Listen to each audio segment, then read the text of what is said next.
Cette vidéo est sponsorisée par Nvidia. Découvrez en description comment aller plus loin avec l'IA, plus vite avec RTX. Merci Guillaume, particulièrement heureux de t'accueillir. Tu es directeur conseil branche et subventions de l'AFDAS. Tu découvres les RADIRAF. Exactement. Et tu vas, dans le très court laps de temps que nous t'avons accordé, nous faire part de l'actualité de la formation professionnelle. Merci, bonjour à toutes et tous. Donc, je vais vous présenter en 15 minutes un bilan des actions des formations sur le film d'animation en 2023. Donc, ça va être en 3 parties, les chiffres de la formation sur le global, et puis on fera un focus sur l'alternance, les artistes-auteurs, et puis le dispositif des intermittents du spectacle.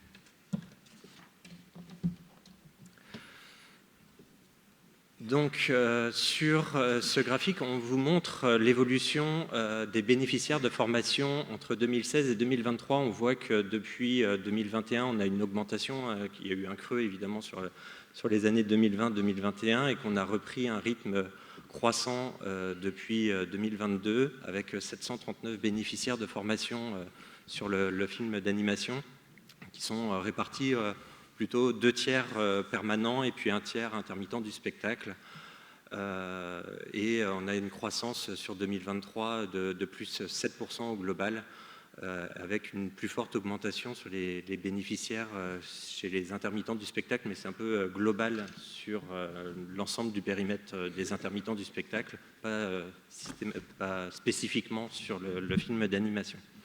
Et pour le chiffre que vous voyez sur les 827 actions de formation, c'est qu'un bénéficiaire peut suivre plusieurs actions de formation. On a une répartition géographique qui est celle-ci avec une forte densité de bénéficiaires sur l'Île-de-France, puisque ça représente 67%, que ce soit au global en tout cas, et on retrouve cette même disparité entre les permanents et intermittents, avec quand même une meilleure ventilation du nombre d'intermittents sur le territoire, et notamment une très grande représentation sur la Nouvelle-Aquitaine. Au niveau de la pyramide des âges, pour ceux qui étaient là l'année dernière, on est sur les mêmes tendances que les années précédentes, avec pour les permanents plutôt des profils plus jeunes qui bénéficient de départ en formation. On a une grande partie on a pour les moins de 30 ans, 48% des personnes qui partent en formation qui ont ce profil-là. Et pour les intermittents du spectacle, on est plutôt sur des personnes qui sont entre 30 et 50 ans, ça représente 60% des personnes qui partent en formation. Et au niveau de la répartition homme-femme, on est sur une égalité parfaite sur les permanents, et puis on est plutôt sur une tendance identique sur les intermittents. Pour les bénéficiaires et les familles de métiers, on a une différence assez importante entre les métiers des permanents et les métiers des intermittents du spectacle. Pour les permanents, on est plutôt sur des métiers liés à la gestion de la production et des fonctions support, tandis que pour les intermittents du spectacle, on est vraiment sur les métiers de l'animation. Et donc on va retrouver après cette même tendance sur les départs en formation et les thématiques de formation qui seront engagés par ces publics-là. Pour les départs en formation, donc sur les permanents, ça représente 562 actions pour 114 000 heures de formation et 2,3 millions d'euros d'engagement de coûts pédagogiques. CP, c'est pour coûts pédagogiques, et on voit que c'est en augmentation depuis 2022. Pour les intermittents du spectacle, on retrouve cette même augmentation entre 2022 et 2023. Et une plus forte augmentation sur les engagements du coût pédagogique, puisque 265 actions de formation de 22 000 heures et 1 million d'euros d'engagement de coût pédagogique, on voit que ça fait plus 48% en engagement de coût pédagogique.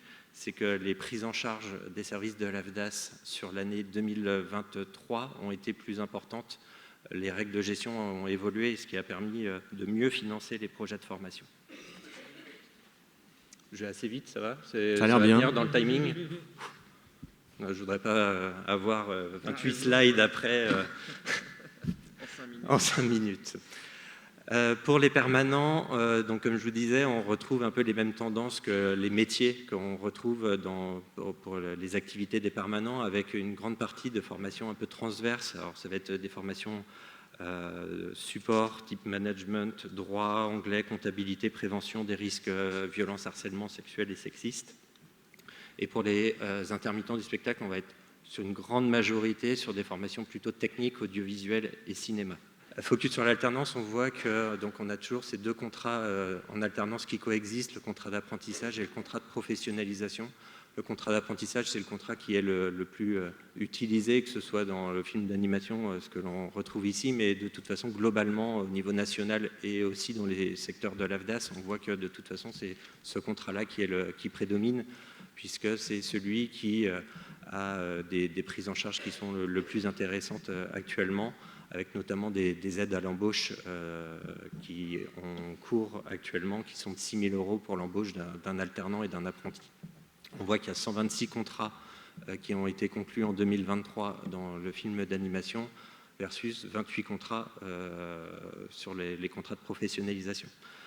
Un focus sur le contrat d'apprentissage, sur les formations que l'on retrouve majoritairement. On est sur des formations spécifiques aux métiers de vos métiers, en tout cas, avec la licence pro son image, master création numérique et réalisateur animation 3D. Donc on est vraiment sur des formations cœur de métier et pas des formations transverses.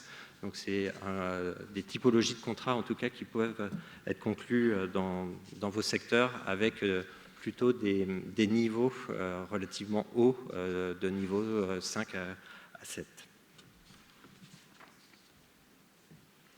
Sur le contrat de professionnalisation, donc là on retrouve plutôt des formations qui sont qualifiantes, avec toujours des formations vraiment spécifiques, cœur de métier, et on a donc expert en conception numérique, le CQP, donc le certificat de qualification professionnelle expert technique en création numérique qui est porté par la CPNE de l'audiovisuel, et storyboard pour séries animées en 3D.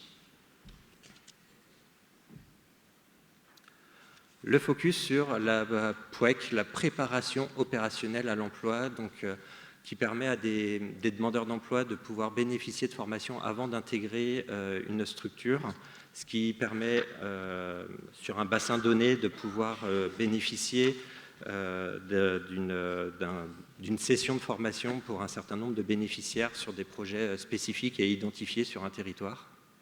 Donc on voit que c'est plutôt à la baisse sur 2023 avec 53 bénéficiaires de ce dispositif, mais qui est toujours possible de mobiliser dès lors qu'il y a un besoin. Par exemple, en Hauts-de-France, on a une formation animateur 2D, 3D qui a eu lieu cette année. Je crois qu'il y a même eu 2 sessions, et donc, dont l'objectif était de former à la fabrication de décors pour les films et séries d'animation. Et donc c'était une formation technique et artistique pour des personnes qui avaient une très faible expérience professionnelle et qui permettait de pouvoir monter en compétences et ensuite pouvoir intégrer des studios sur le territoire. Au niveau des artistes-auteurs qui peuvent bénéficier de formations, notamment sur les domaines d'activité du cinéma d'animation, on retrouve 1375 artistes-auteurs qui ont pu bénéficier de ces financements sur l'année 2023. Donc c'est grâce au Fonds des auteurs qui est géré à l'AFDAS depuis 11 ans maintenant. Et donc ça représente pas loin de 4 millions d'euros d'engagés pour ce public-là, et donc ce qui permet une meilleure qualification de ce public.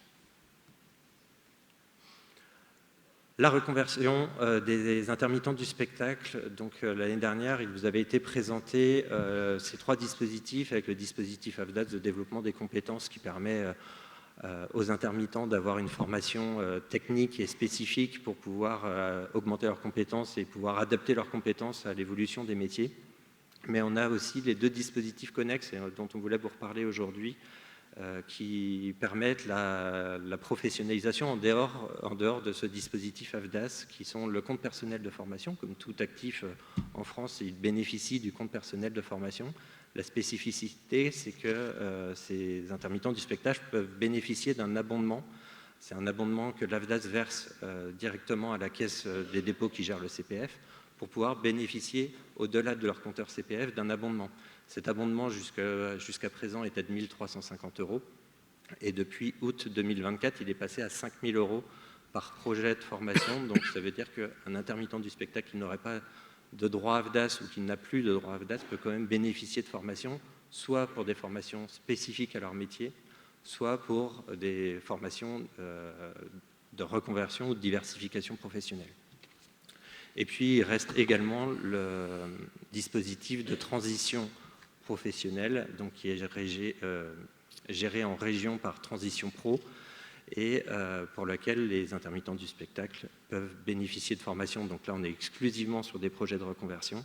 Et à l'identique, ils peuvent bénéficier d'un abondement de l'AFDAS à concurrence de 50% de leur projet et 19 000 € maximum. Merci, bravo pour la clarté et le timing. Peut-être y a-t-il une question dans la salle. Moi, je me posais une question en vous écoutant. Est-ce qu'il y a une corrélation qu'on peut trouver entre la situation de l'emploi et la demande de formation? Alors, vous vous êtes aperçu que là, les données qui vous sont données sont encore des données 2023. Donc voilà, on n'a pas encore les idées très claires sur 2024. Ce qu'on peut constater, nous, au niveau de la formation des intermittents, c'est que ça fait à peu près 2 ans où on est passé d'un trend de formation de 14 000 personnes par an à près de 20 000 par an. Nous, ce qu'on constate, c'est qu'il y a une augmentation de la population éligible à nos dispositifs de façon très forte et assez inédite. Et paradoxalement, on gère plus de fonds dédiés à la formation des intermittents qu'on en avait avant, puisque comme les masses salariales ont aussi augmenté, eh ben on récupère plus d'argent. Ce qu'on ne sait pas, et on voit comme vous, on lit la presse sur 2024, on a l'impression de lire que des mauvaises nouvelles.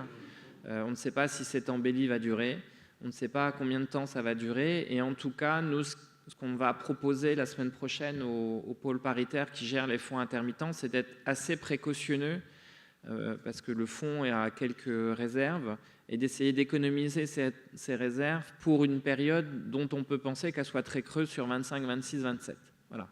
Donc c'est un peu le retour que l'on a et la prévision qu'on en fait, avec voilà, aussi la situation qui fait que vous n'êtes pas seule animation dans ces dispositifs-là, puisque c'est tout le spectacle, aussi bien le spectacle vivant, l'audiovisuel, le cinéma, la télédiffusion et autres. Merci beaucoup pour cette brillante et très claire présentation.